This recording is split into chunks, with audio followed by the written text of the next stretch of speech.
মানুষের জীবনে সবচেয়ে বড় সংকট হলো পারফেক্ট জীবনসঙ্গী না পাওয়া। জীবনে এমন একজন লাইফ পার্টনার থাকবে যার প্রায়োরিটি লিস্টের প্রথম সারিতেই আমি থাকব। প্রতিটা নারী ও পুরুষের কিন্তু এটাই চাওয়া। হ্যালো এভরিওয়ান, আসসালামু আলাইকুম। আপনারা সবাই কেমন আছেন? আশা করি আল্লাহর অশেষ রহমতে আপনারা সুস্থ আছেন, ভালো আছেন। যেই প্রিয় প্রিয় আপু ও ভাইয়ারা দেশ এবং দেশের বাইরে থেকে আমার ভিডিওটা দেখতে শুরু করেছেন, প্লিজ একটা লাইক দিয়ে পুরোটা ভিডিও কন্টিনিউ করবেন। আর যারা এই প্রথম আজকেই আমার চ্যানেলে নতুন ভিজিট করেছেন, সাবস্ক্রাইব করে আমার চ্যানেলের পাশেই থেকে যাবেন। আপনারা আমার পাশে থাকবেন, আমিও আপনাদের পাশে থাকবো ইনশাআল্লাহ। হাজবেন্ডকে কনভিন্স করে বাণিজ্য মেলার উদ্দেশ্যে রওনা দিয়েছি। কয়েকদিন যাবৎ মুদাসসিরের বাবাকে বলছি বাণিজ্য মেলায় নিয়ে যেতে, তো মুদাসসিরের বাবার নানান কাজে কিন্তু সময় হচ্ছিল না। তো প্রতিদিনই কিন্তু এই কাজ সেই কাজ থাকছে। আর বাণিজ্য মেলা যেহেতু এখন আর ঢাকায় হয় না, পূর্বাচলে হয়। আগে যখন ঢাকার ভিতরে হতো তখন কিন্তু বাণিজ্য মেলায় তাড়াতাড়ি যাওয়া যেত। এখন যেহেতু পূর্বাচলে হয়, বাণিজ্য মেলায় যেতে অনেক সময় লেগে যায়। আর রাস্তায় রাস্তায় তো আপনারা দেখতেই পাচ্ছেন জ্যামে পড়তে হচ্ছে।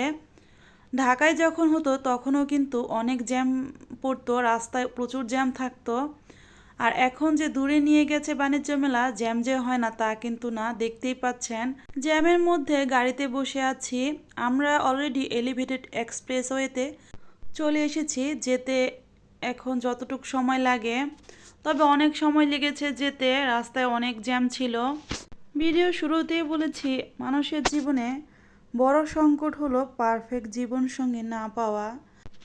একজন নারী বা একজন পুরুষ উভয়ের জন্যই কিন্তু পারফেক্ট জীবনসঙ্গী পাওয়া অনেক জরুরি। হাজব্যান্ড এবং ওয়াইফ দুজন দুজনকে যদি না বোঝে, তাহলে কিন্তু সংসারে কোনো শান্তি নেই।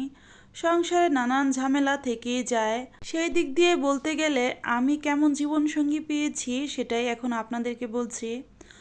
আল্লাহর কাছে কোটি কোটি শুক্রিয়া, আলহামদুলিল্লাহ, যে মুদাসসিরের বাবা আমাকে যথেষ্ট বোঝে, তো যথেষ্ট কেয়ার করে, যথেষ্ট ভালোবাসে। তো আমি কিন্তু সেই দিক দিয়ে অনেক লাকি। তো আমার যদি কোনো সমস্যা হয় বা আমার যদি কোনো প্রয়োজন হয়, মুদাসসিরের বাবাকে বলার আগেই কিন্তু সে আমার মুখ দেখেই বুঝতে পারে।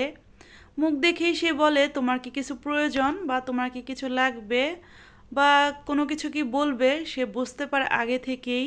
স্বামী স্ত্রী একসাথে থাকলে অনেক সময় কিন্তু মতের মিল হয়, মতের অমিলও হয়। সেই দিক দিয়ে আমাদের বেশিরভাগ ক্ষেত্রে মতের মিলই হয়। তবে পছন্দ কিন্তু দুজনের আলাদা। যেমন ধরেন মুদাসসির বাবা যা যা খেতে পছন্দ করে, আমি কিন্তু আবার তা খেতে পছন্দ করি না। আবার আমি যা খেতে পছন্দ করি, মুদাসসির বাবা কিন্তু আবার সেটা খেতে পছন্দ করে না। তাই বলে এমন না যে সব আমার পছন্দ তার পছন্দ হয় না, আবার সব মুদাসসিরের বাবার অপছন্দ আমার পছন্দ হয়। দুজনের কিছু কিছু জিনিস অমিল আছে, তবে অনেক সময় কিন্তু অনেক কিছুই পছন্দ মিলে যায়, আর অনেক পছন্দই দুজনের আবার হয়। আসলে মানুষের জীবনটাই এমন, কারণ ভালো মন্দ সুখ দুঃখ সব কিছু নিয়েই মানুষের জীবন। আর এদিকে আপনাদের সাথে কথা বলতে বলতে আমরা কিন্তু পূর্বাচলে চলে এসেছি। পূর্বাচলের এই জায়গাটা মানে সামনে যেহেতু মেলা, সামনে কিন্তু একটু কাঁচা রাস্তা আছে। তো সামনের ওইদিকে দেখলাম যে গাড়ি পার্কিংয়ের জন্য টাকা নিল, তো গাড়িটা পার্কিং করে আমরা এখানে হেঁটে হেঁটে যাচ্ছি মেলায়। সংসার করতে করতে, রান্না বান্না করতে করতে, সংসার পরিচালনা করতে করতে মাঝে মাঝে কিন্তু বড্ড একঘেয়েমি লাগে। আর এই একঘেয়েমি দূর করার জন্য ঘোরাফেরা করলে কিন্তু মন মানসিকতা ভালো হয়ে যায়। আর শপিংয়ের কথা কি বলবো, আমরা মেয়েরা শপিং করতে কিন্তু বেশ পছন্দ করি। আমি জানি আমার যারা ভিউয়ার্স আপুরা আছেন, বিভিন্ন আপুরা, তারা কিন্তু শপিং করতে পছন্দ করে, শুধু আমি একা না। এজন্য বলেছি আমরা মেয়েরা সবাই কিন্তু শপিং করতে বেশ পছন্দ করি। আর যেহেতু মেলায় এসেছি, কিছু না কিছু কেনাকাটা তো হবেই।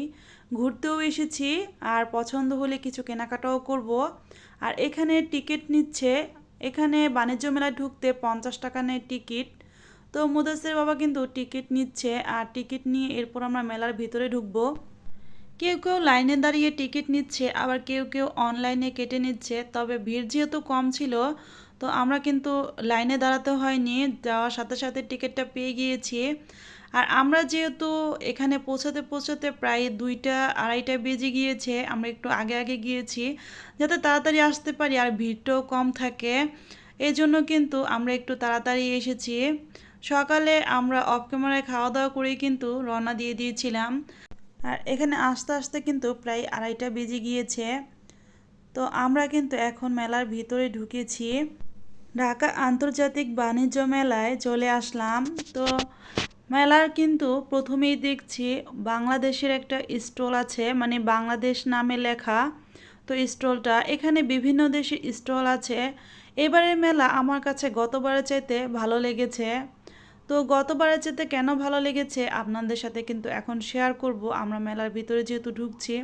তো ভিডিওর এই পর্যায়ে এসে আমার প্রিয় প্রিয় আপু ও ভাইয়াদের কাছে আমার সে একটাই কথা, আমার কথা ও কাজে যদি কোনো ভুল ত্রুটি হয়ে থাকে প্লিজ ক্ষমা সুন্দর দৃষ্টিতে দেখবেন। আর আমার প্রতিদিনকার ব্লগগুলোতে আমার কথা দ্বারা যদি কেউ আঘাত পেয়ে থাকেন নিজের আপনজন ভেবে আমাকে ক্ষমা করে দিবেন। মেলার এমন একটা সময়ে আমরা মেলার ভিতর ঢুকেছি যে তেমন একটা মানুষ ছিল না, আবার মানুষ যে ছিল না তা বললেও ভুল হবে। মানুষ ছিল তবে অনেক ভিড় ছিল না, আর এটাই আমরা চেয়েছিলাম। কারণ অনেক ভিড়ের মধ্যে কিন্তু কিছু দেখাও যায় না, আর কিন্তু হাঁটাচলা করতেও কষ্ট হয়ে যায়। আর যেহেতু বাচ্চা নিয়ে এসেছি, আর বাচ্চাদেরকে তো জানেন ভিড়ের মধ্যে নিয়ে চলাফেরা করা খুব কষ্টদায়ক। যদিও আমি মেলায় যে আর যেখানেই যাই সবসময় মুদাসির কিন্তু ওর বাবার কাছেই থাকে। আমি কিন্তু বাইরে এসে মুদাসিরকে একটুও রাখি না, মুদাসিরকে ওর বাবাই সবসময় রাখে। এবারে মেলাটা আমার কাছে একটু অন্যরকম লাগছে, খুবই ভালো লেগেছে আমার কাছে এবারে মেলার পরিবেশটা। আর এই তো এখানে আমি একটু দাঁড়িয়েছি, এর কারণ হচ্ছে মুদাসিরের বাবা এই বুথে ঢুকেছে টাকা তুলতে। তো মুদাসির আর আমি কিন্তু বাহিরে দাঁড়িয়ে আছি। তো মুদাসিরের বাবা বের হলে এরপর আমরা মেলার ভিতরেই ঢুকবো। মেলার যে একটা পরিবেশটা আমার কাছে খুব ভালো লাগছিল। মানুষজন কিন্তু অনেক ভিড়, একটু পর হবে তখন আপনারা দেখতে পাবেন। আর আমরা বিকেলবেলা মানুষের যে ভিড় হয় সেই ভিড় হওয়ার আগেই আমরা চলে এসেছি। আবার আমরা মেলায় ঘুরে ফিরে সেই ভিড় হওয়ার আগেই কিন্তু আবার বাসায় চলে যাব। আর আপনারা কিন্তু আমার ভিডিওটার সাথেই থাকবেন, আমরা কিন্তু মেলায় ঢুকবো, কি করি সব কিছুই কিন্তু দেখতে পাবেন। এই তো মেলার প্রথমেই কিন্তু আমরা এই স্টলগুলোতে এসেছি, এখানে বিভিন্ন দেশের স্টল হয়েছে। তো এখানে বিভিন্ন দেশীয় পণ্য, বিদেশি পণ্য এগুলো উঠেছে। মেলার প্রথমে শুনেছিলাম বিদেশি স্টল নাকি এবার হবে না, কিন্তু না, অনেক বিদেশি স্টল এখানে দেখেছি, ইন্ডিয়ান, পাকিস্তানি, টার্কিশ ও বিভিন্ন দেশের আরও স্টল ছিল। তো কয়েকটা দেশের স্টলে কিন্তু আমি ঢুকেছিলাম, তো ভালোই লাগলো, তারা বেশ ভালো ভালো প্রোডাক্ট এনেছে, কিন্তু অনেক প্রাইস, প্রত্যেকটা জিনিসই অনেক প্রাইস ছিল। তবে কিছু জিনিস ছিল হাতের নাগালে প্রাইস। তো সব কিছুই আছে মেলার ভিতর, আপনারা মেলার ভিতরে আসলে কিন্তু দেখে দেখে নিতে পারবেন পছন্দ অনুযায়ী। বাণিজ্য মেলায় পোশাক, কিচেন আইটেম, তাছাড়া বিভিন্ন খাদ্য পণ্যের মধ্যে কিন্তু বেশ অফার ছিল। তবে বিদেশি কিছু পণ্য আছে যেগুলো অনেক হাই রেট প্রাইস। যেমন কিছু কার্পেট দেখলাম যে বিদেশি কার্পেটগুলোতে প্রচুর প্রাইস। একটা কার্পেট আমি ধরেছিলাম, সেই একটা কার্পেটের দাম চেয়েছিল 25,000 টাকা বিদেশি। তো মুদাসিরের বাবা বলল যে কার্পেটের মান নাকি ভালো, আমার কাছেও ভালো লেগেছে। সব বিদেশি প্রোডাক্টের দাম যে অনেক হাই তা না, কিছু কমের মধ্যেও আছে, কম প্রাইজের মধ্যেও আছে। আর এদিকে কিছু চুড়ি দেখে কিন্তু আমি দাঁড়িয়ে পড়লাম, খুব চুড়িগুলো কিন্তু ভীষণ ভালো লাগছিল। প্রথমে কিন্তু আমি বিভিন্ন স্টল ঘুরে ঘুরে দেখেছি যে কোন স্টলে কেমন পণ্য, কী ধরনের পণ্য আছে। এখন চলে আসলাম পোশাকের একটা স্টল, এখানে বিভিন্ন ধরনের থ্রি পিস আছে। তো বিভিন্ন ধরনের থ্রি পিস আছে, তবে এই থ্রি পিসগুলোতে আবার অফারও আছে। তো চাইলে এখান থেকে অফারে কিন্তু আপনারা থ্রি পিস বা পোশাক নিতে পারেন যদি কারো পছন্দ হয় যারা আসবেন। আর এই পাশে কিন্তু ব্লেজার, পুরুষদের ব্লেজার, স্যুট, কুর্তি এগুলো আছে। তো আমি কিন্তু ঘুরে ঘুরে দেখছিলাম, আমি প্রথমে সব স্টল ঘুরে ঘুরে দেখেছি, আমার কাছে যেগুলো ভালো লেগেছে তো ওই স্টলগুলোতেই কিন্তু আমি বিভিন্ন ধরনের প্রোডাক্ট দেখেছি। তো ওই পাশে দেখলাম কয়েকটা পুতুল বা বাচ্চাদের যে খেলনার স্টল। তো সেখান থেকে মুদাসির অলরেডি একটা গাড়ি নিয়ে নিয়েছে, তো সেটা দিয়ে কিন্তু খেলা শুরু করে দিয়েছে। সে এখান থেকে যাচ্ছিল না, তাই কিন্তু তার বাবা তাকে নিয়ে এখানে দাঁড়িয়ে আছে। এবারে বাণিজ্য মেলাটা আমার কাছে এত ভালো লেগেছে, এর কারণ হচ্ছে আমরা কিন্তু এবার বাণিজ্য মেলায় নিরিবিলি ঘোরাফেরা করে কেনাকাটা করছি। তো মুদাসির কিন্তু এখান দিয়ে যাচ্ছিলই না, তার গাড়ি নিয়ে সে নাকি এখানে খেলবে। এরপর সামনে শিশু পার্ক দেখে সে কিন্তু এক দৌড়ে শিশু পার্কের এখানে বিভিন্ন ধরনের রাইড আছে, সে কিন্তু দাঁড়িয়ে দাঁড়িয়ে দেখছিল। তো সে প্রথমেই ডাইনোসর খেলনাটায় উঠবে, সেজন্য উঠে দাঁড়িয়ে আছে। তো আমিও মুদাসিরের সাথে উঠবো। মুদাসির বাবা টিকিট কাটতে গেছে, তো টিকিট কাটা হলে এরপর আমরা এই ডাইনোসরটায় উঠবো। আর এমনিতেও মুদাসির কিন্তু এই ডাইনোসর রাইডটা উঠতে বেশ পছন্দ করে, তাই মুদাসিরকে নিয়ে ডাইনোসর রাইডে ওঠার জন্য এখন আমরা বসে পড়ছি। তো ডাইনোসরটা কিন্তু ছেড়ে দিয়েছে। আর বাচ্চাদের সাথে এভাবে রাইডে চড়তে কিন্তু খুবই ভালো লাগে। আর আমি সবসময় কিন্তু রাইডে চড়তে বেশ পছন্দ করি। মেলায় এসেছি, ঘোরাফেরা খাওয়া দাওয়া করব, আর কিছু কেনাকাটা করব। তো সব কিছুই কিন্তু আপনাদের সাথে শেয়ার করব।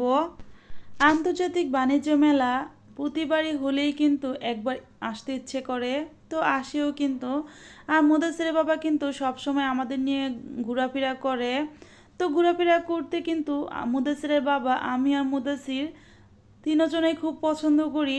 আর আমার মনে হয় এখন আমাদের অবস্থা হয়েছে যে ছেলের পছন্দ অনুযায়ী এখন বেশি ঘোরাফেরা করতে হয়, কারণ মুদাসির কিন্তু ঘোরাফেরা করতে বেশি পছন্দ করে। আর আমি করি, তবে আমার মনে হয় ছেলে আমাদেরকেও ছাড়িয়ে যাবে, তার ঘুরতে বেশি পছন্দ। আর ছেলে একবার বললে ছেলের বাবা তো রাজি। আর এই তো আমরা কিন্তু ডাইনোসর রাইডটা এখন চড়ছি, তো ডাইনোসর রাইডটা এখন থেমে যাবে।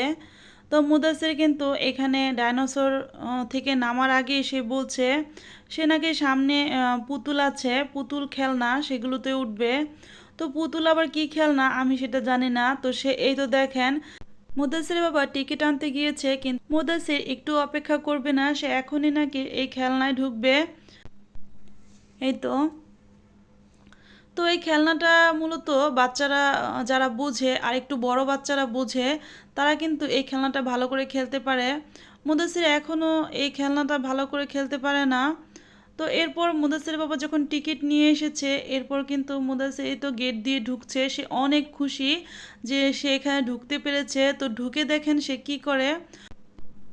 তো দুঃখের বিষয় যে এই রাইডগুলোতে মুদাসির উঠে এরপর কিন্তু সে বেশিক্ষণ থাকেনি, ঠিক 5 মিনিট রয়েছে, 5 মিনিট থেকে কিন্তু আবার চলে এসেছে, তার নাকি ভয় লাগছিল। তো এই খেলনাগুলো তো এখানে এই যে পাড়া দিলে নিসমিহি নিসমিহি ঢুকে যায়, তো এটা তার মূলত একটু ভয়ের কারণ, যেটা আমি বুঝতে পেরেছি। তো সে কোনো রকম একটু একটু, ও যে বাচ্চারা যে এখানে লাফাচ্ছে সেটাই তার কাছে ভয় লাগছে। তো মুদাসিরের কথা হলো এখানে বাচ্চারা যে লাফাচ্ছে তারা লাফাবে কেন, শুধু এখানে মুদাসির একা বসে থাকবে, শুধু সে এটা ভাবছে। কিন্তু না, এখানে তো অনেক বাচ্চা একসাথে খেলাধুলা করে। যাই হোক, মুদাসির কিন্তু ওইখানে 5 মিনিটের বেশি আর থাকেনি। এরপর এখানে আসল হাজির বিরিয়ানি খেতে চলে আসলাম। মেলার খাবার কিন্তু ভালো হয় না, তারপরও ক্ষুধা লেগেছে, করার কিছুই নেই, খেতে তো হবেই। তো মুদাসিরের বাবা কিন্তু এখানে মোরগ পোলাও অর্ডার করেছে, সাথে বুরহানি আর সালাদ ছিল। তো বাসা থেকে কিন্তু খাবারটা নিয়ে আসতে চেয়েছিলাম, যেহেতু মুদাসির ছোট, রান্না করে খাবার নিয়ে আসতে কিন্তু সময় লেগে যেত। কী কী কেনাকাটা করলাম আগামীর ভিডিওতে আপনাদের সাথে শেয়ার করব। তো ভিডিও শেষ প্রান্তে চলে এসেছি। সবাই ভালো থাকবেন, সুস্থ থাকবেন, 5 ওয়াক্ত নামাজ আদায় করবেন, আমাদের জন্য দোয়া করবেন, আমরাও আপনাদের জন্য দোয়া করব। আসসালামু আলাইকুম।